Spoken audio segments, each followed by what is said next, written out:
gostoso. Fui convidada para falar para vocês com a abertura de escolher o tema que mais vibra dentro do meu coração, que eu estudo muito, faz parte do meu dia a dia, e eu estudo muito no campo do espiritismo, nesse tema também.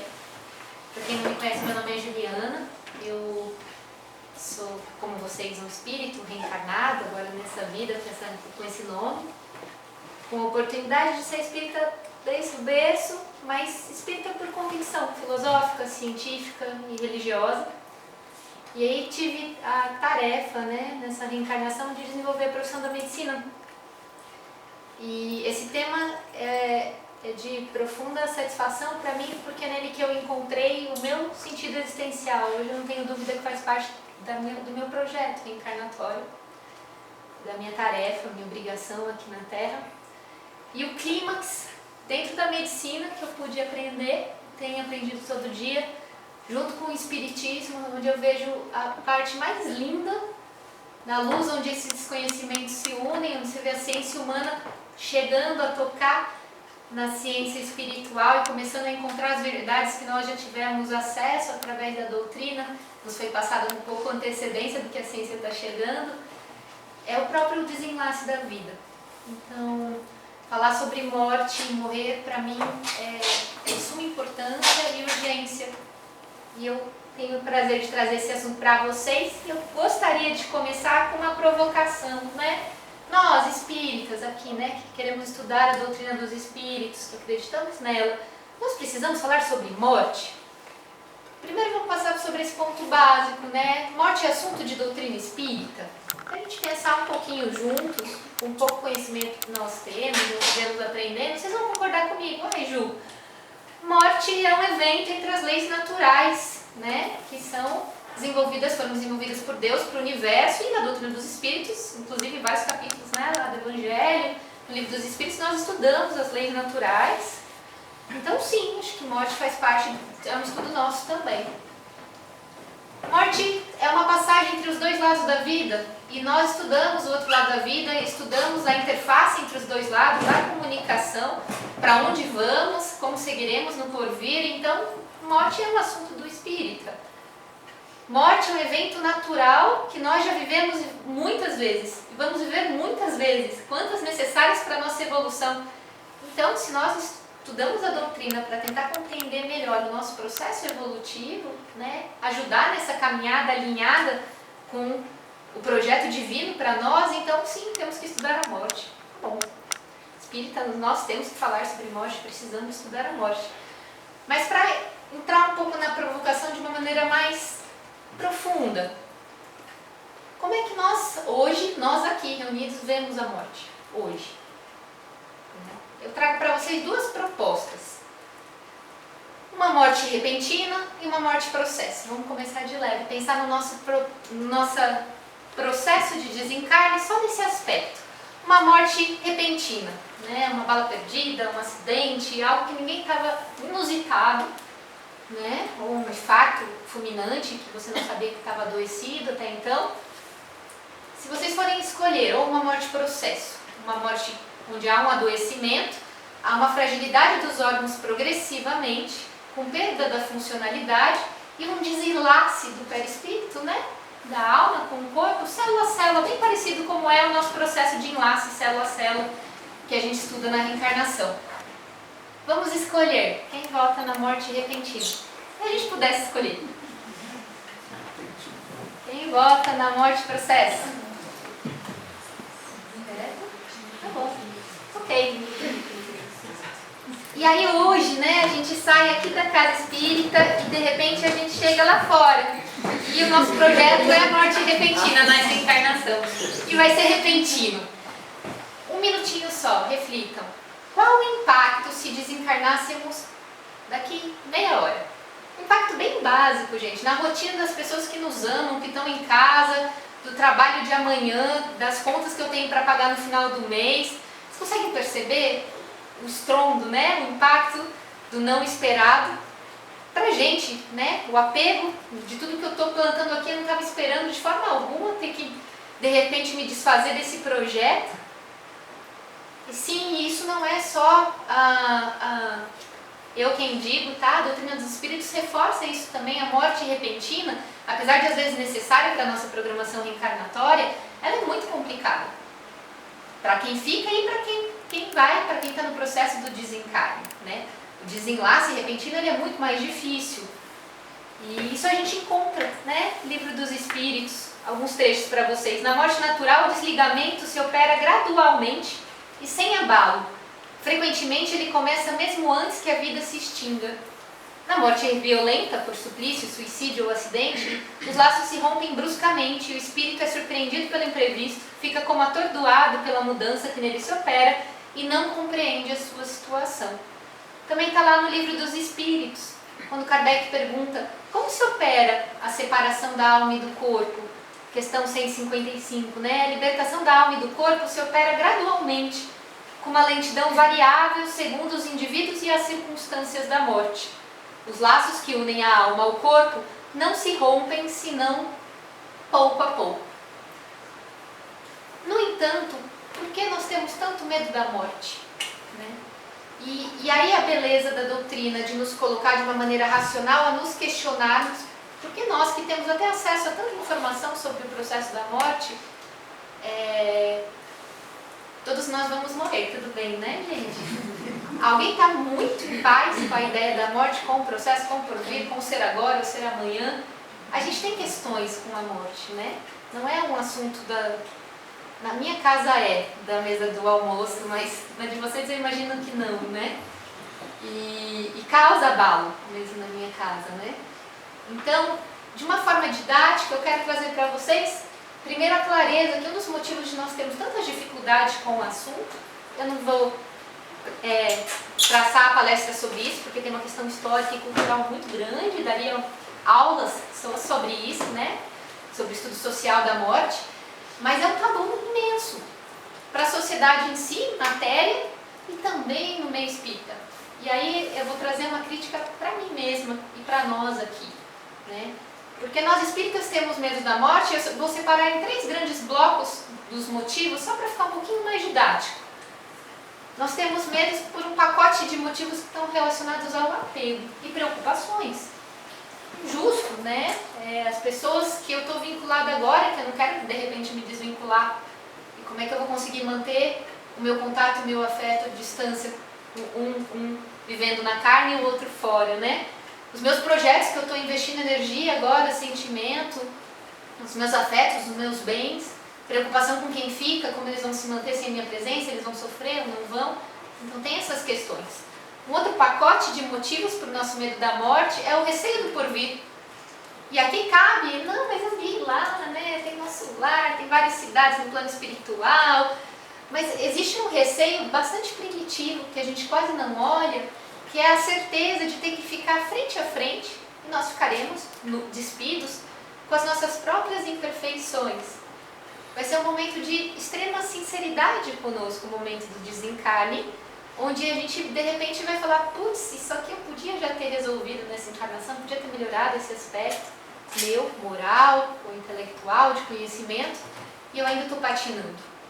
E isso dá uma angústia, dá um arrepio, tem que entrar em contato com isso agora. Tem muita coisa que a gente ainda guarda na gavetinha para cuidar mais para frente, e o desencarne vai trazer, né, colocar embaixo da luz essas questões. E um outro bloco, eu acho, de questões do nosso medo da morte tem a ver com o processo de morrer. E disso eu quero falar mais com vocês hoje. Porque aqui sim, eu acho inclusive que nós, enquanto espíritas, pecamos, porque a gente tem muita literatura sobre o processo, mas a gente fala muito pouco. É um tabu para a sociedade imenso, nossos irmãos todos, e para nós que lidamos com o assunto morte, vida após a morte, é um tabu o processo também. Né? Eu não quero sofrer no processo, a dor, o envelhecer, o enfraquecer, como vai ser, a hora H, como é que meu corpo fica, como é que as pessoas vão estar me vendo, quem vai cuidar. É o processo, a gente não fala sobre isso. E a gente vai se debruçar um pouquinho sobre isso hoje, para entender um pouquinho melhor como a doutrina vê. Para começar, outra quebra de tabu, morte dói? Tá lá, Livro dos Espíritos, capítulo 3, retorno à vida corpórea e vida espiritual. Não, morte não dói. Desenlace da célula perispiritual com a nossa célula material não é doloroso. Ao contrário, no processo do desenlace, inclusive, a gente libera uma série de hormônios de prazer no cérebro e a sensação é de um bem-estar imenso. Os processos sintomáticos de dor e mal-estar têm a ver com outras questões do organismo antes do desenlace em si, mas o desenlace não dói. E falando de espíritos disse isso também, né? A separação da alma e do corpo não é dolorosa. O corpo sofre mais durante a vida que no momento da morte. A alma se liberta com o rompimento dos laços que a mantinham presa ao corpo. E aí, o que eu trago, que eu acho muito riquíssimo de nossa responsabilidade enquanto espíritas, quando entendemos que precisamos nos educar sobre o assunto morte, é Kardec, junto a Herculano Pires, né? Um filósofo importante para nós na doutrina, que escreve e fala muito sobre a morte, e os dois fazem críticas iguais.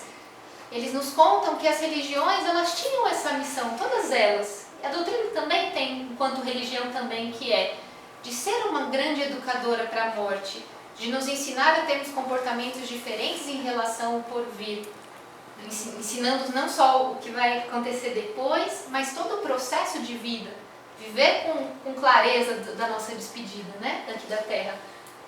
Vejam o que Kardec nos fala: nenhum homem que tenha vivido conhece mais sobre a vida depois da morte que eu ou você. Toda a religião simplesmente desenvolveu-se nesse assunto, com base no medo, ganância, imaginação e poesia, né? A gente vê que é um assunto que fica floreado, às vezes solto nas religiões, o processo da morte em si. Herculano é bem claro. É curioso notar que em nosso tempo nós só cuidamos da educação para a vida. Até mesmo nas questões da nossa reforma íntima, nós falamos muito de sermos melhores no aqui e agora, mas nós não falamos muito do processo do partir. Esquecemos-nos de que vivemos para morrer. A morte é o nosso fim inevitável. No entanto, nós chegamos geralmente a ela sem o menor preparo. Muito do desespero de quem fica e da insegurança de quem vai é essa lacuna lamentável que nós criamos no conhecimento humano sobre um ato natural que faz parte da lei divina. A morte não é uma opção nem uma possibilidade, é uma certeza, é o nosso fim inevitável. Educação para a morte não é uma forma de preparação religiosa para a conquista do céu. É um processo educacional que tende a ajustar os educandos à realidade da vida, que não consiste apenas no viver, mas também no existir e no transcender. As religiões nasceram desse anseio existencial do homem e deviam também se transformar em escolas de educação para a morte. Não conseguiram esse objetivo em virtude das exigências quantitativas decorrentes da febre do proselitismo. Ficaram no plano da transcendência horizontal, né? Imantadas ao fazer existencial. Nós falamos muito sobre a necessidade do fazer no aqui e agora, sim, muito importante para a nossa evolução, inclusive moral e auxílio do próximo. Mas nos debruçamos muito pouco sobre o processo de morte. E aí talvez vocês falem, faz sentido, Ju, né? Porque eu entendo vários aspectos da doutrina, faz sentido para mim trabalhar minha reforma íntima e os meus estudos, pela razão compreender a necessidade do desapego e treinar esse desapego. Então aquele primeiro bloco eu já estou trabalhando na parte filosófica da doutrina. Faz sentido para mim estudar mais sobre o meu porvir, sobre a vida espiritual, me conhecer, fazer a minha análise, né? Conhece-te a ti mesmo, entender as minhas fragilidades, me aceitar, me amar. E aí aquele bloco do medo de encarar o espelho, ele diminui bastante, mais do processo de morte. E agora, se for para escolher processo, e o processo é danado que ninguém explica como é e eu não quero sofrer. E vejam, quando a gente fala de processo, corre o risco de às vezes a gente cair nos clichês feios, infantis, né? Ah, mas morrer, né? Eu não queria sentir dor. E aí vem alguém e fala assim, se tiver que passar, né? Tem que passar. Vai saber o que você fez na vida passada, né? Não é assim? E percebam, a gente nem se permite mais esse raciocínio, pelo momento moral que nós já estamos, né? Apesar de ser baixinha ainda a nossa evolução, a gente não permite esse raciocínio mais com questões básicas da vida, de tolerar o sofrimento do próximo. Nós já queremos, se há ferramentas à nossa disposição, aliviar o sofrimento do próximo e o nosso. A gente toma dipirona para dor de cabeça. E aí a gente vai falar sobre morte, a gente fala, tiver que sofrer, aguenta firme, né? Aperta a mão de quem está do lado e segura. Não tem cabimento, a gente tem que falar sobre o processo. O processo não precisa ser difícil assim, ele não é esse monstro, né? Ele pode ser cuidado e pode ser confortável. E aí vocês vão falar, tá, Ju, e aí a medicina terrena, então, junto com a fala de Kardec e André Luiz, vem e fala claramente sobre isso, ela já traz ferramentas para a gente poder encarar a ideia do processo da morte como algo natural que a gente sabe que é, mas que, obviamente, a gente não quer passar por sofrimento físico, né? E isso nos dá medo de falar sobre a própria morte, nos preparar sobre a nossa morte? Sim. Eu vou contar para vocês, como eu falei, eu acho que o clímax do que eu faço, do que eu vejo na medicina de mais belo, da junção hoje com o espiritismo, são várias pérolas, né? Que a gente vê a ciência terrena tocando o conhecimento da vida do espírito, do processo reencarnatório. Tem vários assuntos que tá ficando muito bonito, a noção da existência da vida espiritual. E a questão do desenlace da alma, hoje finalmente é muito claro para a medicina isso, através do que a gente chama de cuidado paliativo. Vou pincelar para vocês, para a gente poder juntar esses conhecimentos e ser mais uma ferramenta dentro do nosso desenvolvimento. Paliativo vem da palavra pallium, do latim, que quer dizer manto protetor, esse cobertor. Hoje a gente vê na Igreja Católica ainda, né, existem os palliums, que a gente ouve falar disso a primeira vez na Idade Média, era um manto que os religiosos cobriam, principalmente da Igreja Católica, pessoas muito importantes para a sociedade, que iam passar ou estavam passando por uma situação de extrema vulnerabilidade e poderiam morrer. Então aquele manto não era só para proteção térmica mesmo das intempéries, mas como uma proteção divina para que ele conseguisse chegar até o fim e terminar de cumprir a sua missão. Então, paliar é proteger alguém que está vulnerável para que ele consiga cumprir a sua missão. Os jesuítas eram cobertos pelos palhos quando saíam nas cruzadas, alguns guerreiros importantes. E então, toda vez que vocês ouvirem falar paliativo, que muitas vezes já ganhou esse pejorativo de não fazer só um paliativo, a gente precisa desconstruir isso, né? Não é isso. Então, não há mais nada o que fazer. Pelo contrário, né? Você receber cuidado paliativo significa que você está vulnerável, numa situação que põe a sua vida em risco, e você, tudo que é importante para você, todos os seus afetos, todos os seus amores, todos os seus valores, precisam ser protegidos para permanecerem íntegros. Mesmo que o caminho seja do final da tua jornada e da sua morte. Que você consiga cumprir toda a sua missão. Sempre há muito o que fazer. E sempre é o cuidado do todo, de tudo que é importante para você. A gente tem uma parte que eu acho muito legal, porque casa muito com o cristianismo, né? Nascedouro. A palavra paliativa, a primeira vez que aparece na Idade Média, e é logo depois de um movimento que vocês vão recordar quando eu descrever como começou. Começou com os hóspices, né? Na Idade Média. Eram casas ou hospedarias que se abrigavam moradores de rua, mulheres que estavam em trabalho de parto e não tinham para onde ir, pessoas com doenças graves, lepra, pessoas muito adoecidas que não tinham quem cuidar. E lá essas pessoas eram cuidadas. Até hoje tem caminhos que a gente faz na Europa, a gente pode visitar essas casas. Aqui já as pessoas que estão tentando terminar a sua missão na Terra estão sendo protegidas para isso. Era de cunho puramente religioso, caritativo.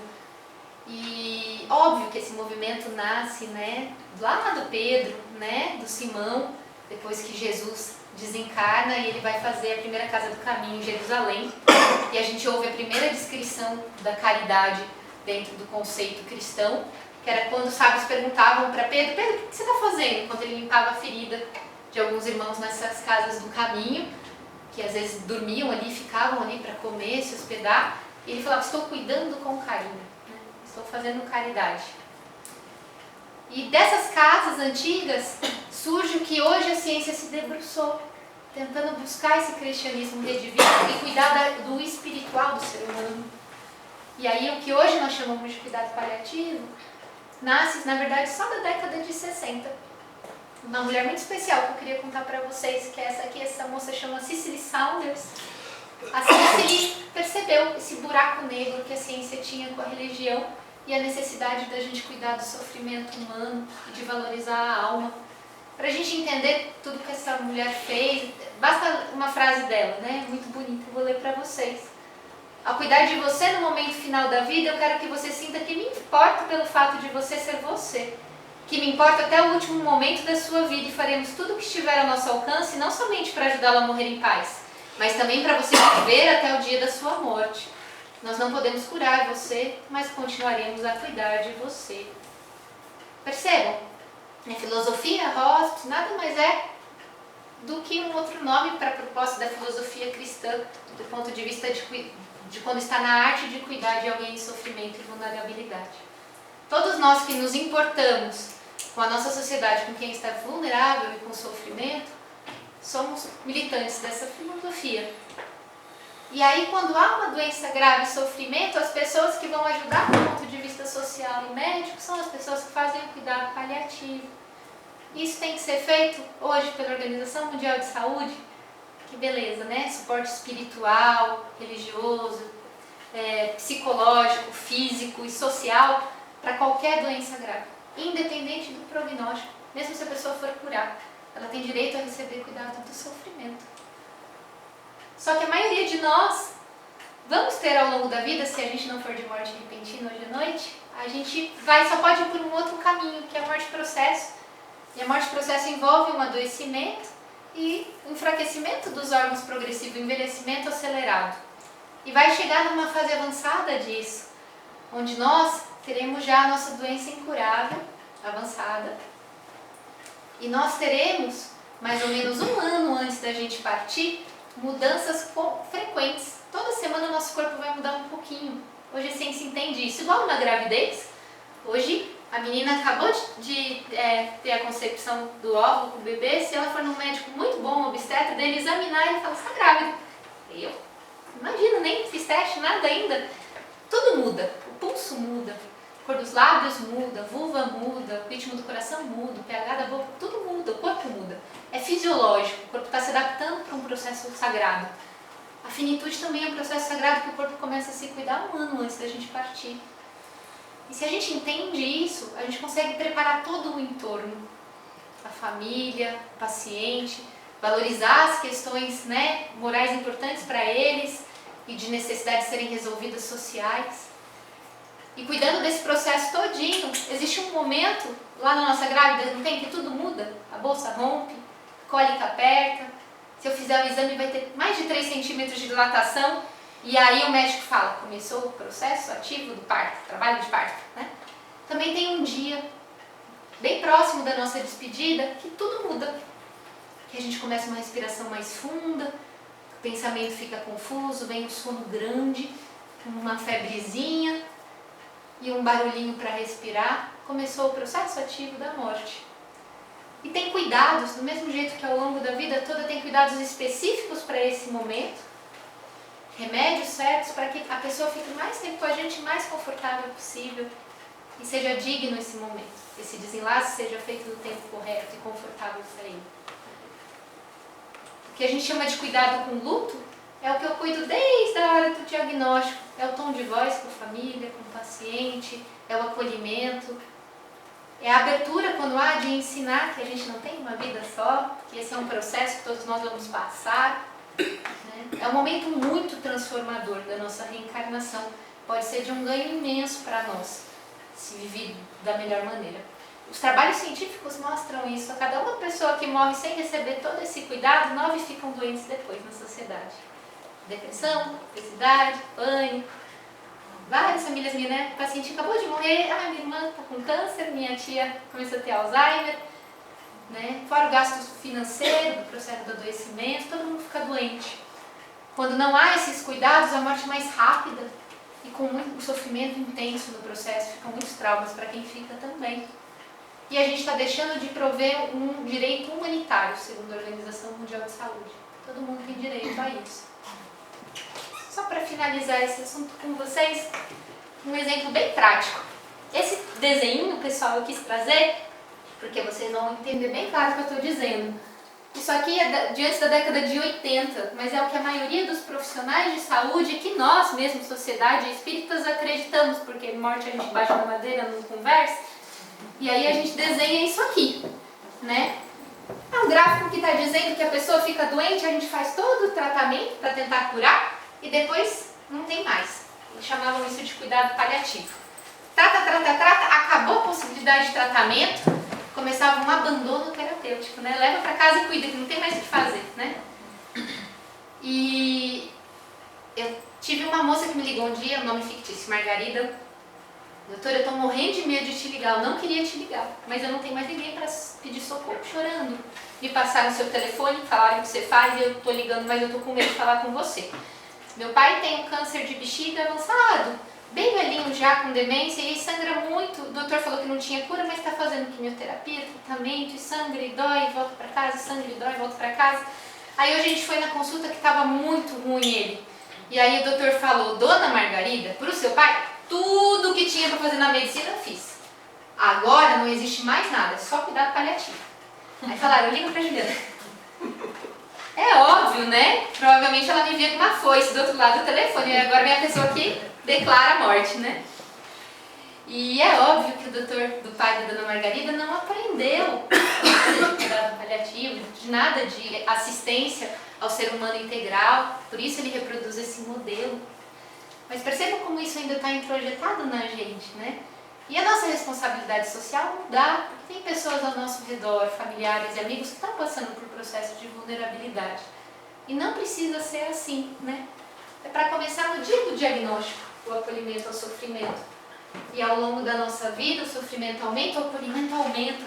Então a pessoa se sente inteira, bem, o tempo todo, até o fim.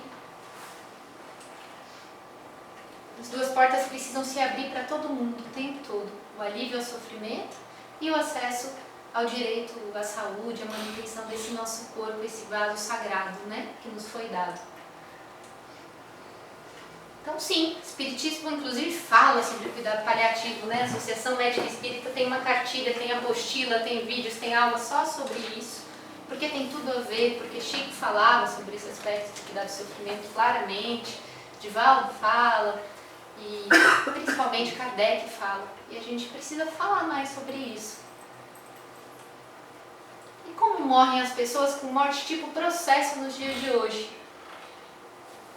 Lembra aquela provocação? Por que a gente tem medo da morte? Eu ainda tenho medo da morte. Por causa disso. Porque é isso. A gente pegou a morte e colocou num quartinho escuro e ficou tanto tempo sem olhar para ela que a gente não sabe mais o que é a morte. E quando a pessoa entra nesse momento do desenlace, todo o sistema de saúde, a família, todo mundo confunde. Acha que é uma doença que está acontecendo. E põe tubo, e fura, e amarra. Né? Como é que é a morte processo nos dias de hoje? Numa sala fria, com pessoas estranhas dando banho embaixo da luz, amarrado braço, perna, tubo, sangrando, muitos furos. É horripilante, é muito feio. E não deveria ser assim, né? Hoje a gente já entende, inclusive isso é crime pela lei brasileira, mas é um desconhecimento imenso. Dá para ser diferente? Esse é um querido amigo meu, foi meu paciente, no plano espiritual, e ele me pediu, né, que eu pudesse usar de informações para que eu pudesse ajudar mais pessoas a entenderem que o horário da morte é um horário sagrado, que dá para ser totalmente diferente. Ele permitiu que eu partilhasse. Seu Francisco Luciano, mais conhecido como Luciano da Carroça, um homem bem rudimentar, simples, lá do interior de Ceará, com câncer de rim bem avançado. Eu acompanhei ele os últimos 3 meses de vida. E quando começou o processinho, tem medicações que deixam ele o tempo todo confortável, e vem aquele sono gostoso, com aquela sensação de prazer que Kardec nos fala do desenlace célula a célula. Acordado, os netos pulam em cima da cama, beijam, brincam, abrem sorrisão, beijam e volta a dormir. Né? E é um desenlace não de poucas horas e aquele caos, mas de 11 dias. E todo um cuidado, todo um preparo com a família. Vejam se não parece melhor que a cena da UTI. Não é a casinha dele, o quartinho dele, porque ele não tinha uma casinha. Então é o nosso quarto do SUS lá. Né? Mas não tem tubo, não tem barulho, não tem falta de ar, calmo, é amoroso. A gente inclusive sente momento que a espiritualidade está agindo no quarto e fazendo o desenlace, bem, eu sou mais sensível, mas as pessoas que não são sentem o momento sagrado que está acontecendo no hospital, porque a gente fica conectado com o plano espiritual trabalhando também. A gente trabalha lado a lado. Eu tenho a missão de ajudar nesse desenlace, em cuidar desse corpo, para devolver esse ser em seu perispírito íntegro do outro lado da vida, para a equipe médica que está recebendo ele lá. Ah, Ju, mas você está achando lindo, né? Mas será que a família realmente fica bem? Ouçam a filha Dani, né? Isso é o dia que ela faz esse videozinho, são 2 dias antes dele partir, gravando pra gente como ela se sente. Percebam, ela tá inteira, não tem desespero, né? Não tem agonia.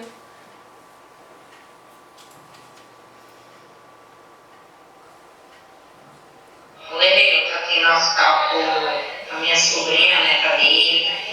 Já mudei o cabelo dele, já dei um cremezinho, aí tá ele todinho, tá aqui o cabelo de lado aqui, né? Agora eu tô mais ou menos, né? Mas graças a Deus vai dar certo, né? Tô esperando aí a partida mesmo. Obrigada, viu? Eu tô mais ou menos, né? Eu tô emocionada, né? Tô morrendo de saudade já do pai, né? Mas eu tô inteira. No dia seguinte estava inteira, né? Voltou a trabalhar, tá seguindo a vida, tá bem, a gente mantém contato. Então dá pra ser diferente mesmo, né? Então, cabe a nós essa missão de tirar essa morte do quartinho escuro, porque tem muita coisa importante para acontecer durante esse processo. Precisa acontecer para ser digno. E a nós que sabemos o que está acontecendo do outro lado. Tem uma equipe maravilhosa trabalhando no desenlace, célula a célula, e que é um momento muito sagrado para quem está indo, de um rememorar da vida inteira, né? E para quem está junto. Pensemos que se cada processo da vida que acontece no planeta Terra foi por um planejamento maior e que o coordenador maior desse projeto aqui na Terra, inclusive do nosso desenlace célula a célula, é esse irmão mais velho, muito querido, esse processo também é de extrema perfeição e sabedoria, né?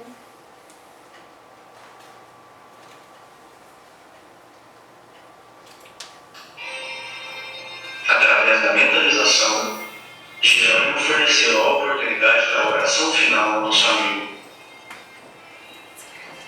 Meu Senhor Jesus Cristo, creio que atingi o fim de meu corpo, do corpo que me deste por algum tempo, como dádiva preciosa e bendita.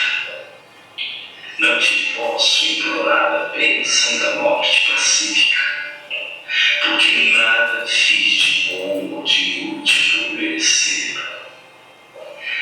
Maria Santíssima, se é possível, amada Santa, socorre-me com o teu compassivo e desvelado amor.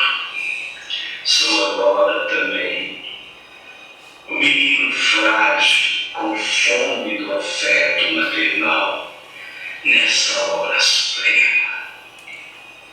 Oh, se eu pudesse contar também com o socorro da abençoada mãezinha que a morte arrebatara há tantos anos. Meu filho. Dimas, experimentando indefinível bem-estar no regaço materno, parecia esquecer agora todas as mágoas, sentindo-se amparado, quase feliz. Ordenou Jerônimo que lhe conservasse vigilante, de mãos coladas à fronte do enfermo, passando logo após ao serviço complexo e silencioso de magnetização. Havíamos iniciado o desligamento.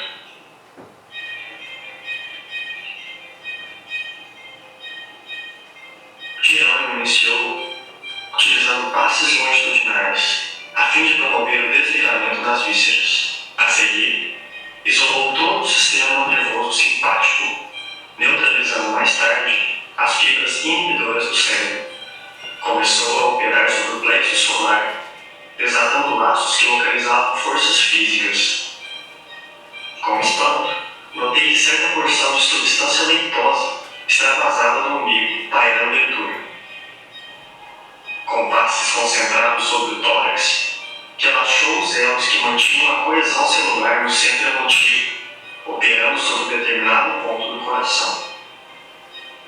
Nova cota de substância desprendia-se do corpo, do epigástrio à garganta, mas reparei que todos os músculos trabalhavam fortemente contra a partida da alma, opondo-se à libertação das forças motrizes, em esforço desesperado, ocasionando angustiosa aflição ao paciente.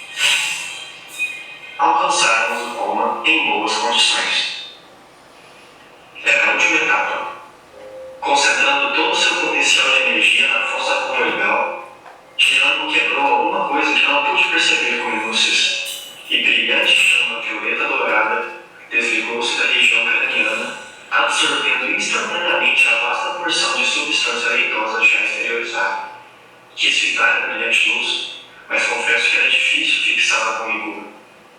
A chama mencionada transformou-se em maravilhosa cabeça, em tudo idêntica do nosso amigo em desencarnação, constituindo-se após ela todo o corpo perispiritual de Dimas, membro a membro, traço a traço.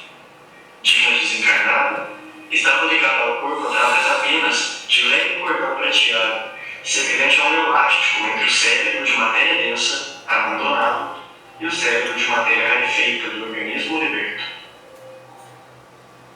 E agora, padre, desencarne está completo? Aos olhos da carne, sim, mas para nós o trabalho contínuo. O olhar político deverá permanecer por mais um dia, considerando as necessidades do morto que irá nos preparar para o desencarne mais rápido. Pedimos a Irmã que tenha a bondade de ver a companhia no momento propício.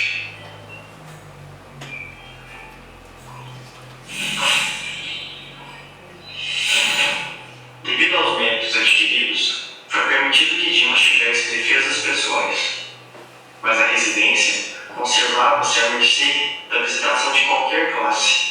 As câmaras mortuárias não devem ser pontos de referência à vida social, mas recintos consagrados à oração e ao silêncio. O sentimentalismo exacerbado da família inconformada é sempre prejudicial ao processo de desligamento. No dia seguinte, retornamos ao recinto doméstico onde cortaríamos o fio derradeiro que o ligava aos despojos. Estávamos a postos 2 horas antes de organizar-se o cortejo fúnebre. Reparei que o médium liberto tinha agora o corpo perispiritual mais aperfeiçoado, mais concreto. Jerônimo examinou-o, auscultou-o como clínico experimentado. Em seguida, cortou o liame final. Dimas livre, Dimas espírito, despertado.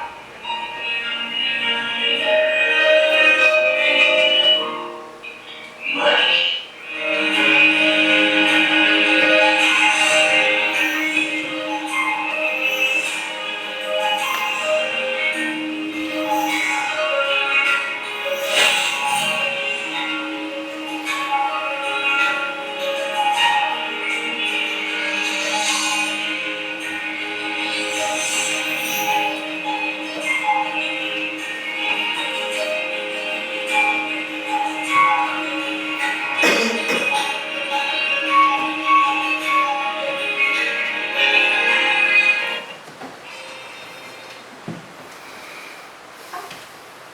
Obreiros da Vida Eterna, é um ano maravilhoso. Tem um vídeo todo no YouTube. Gratidão, gente. Obrigada pelo tempo de vocês.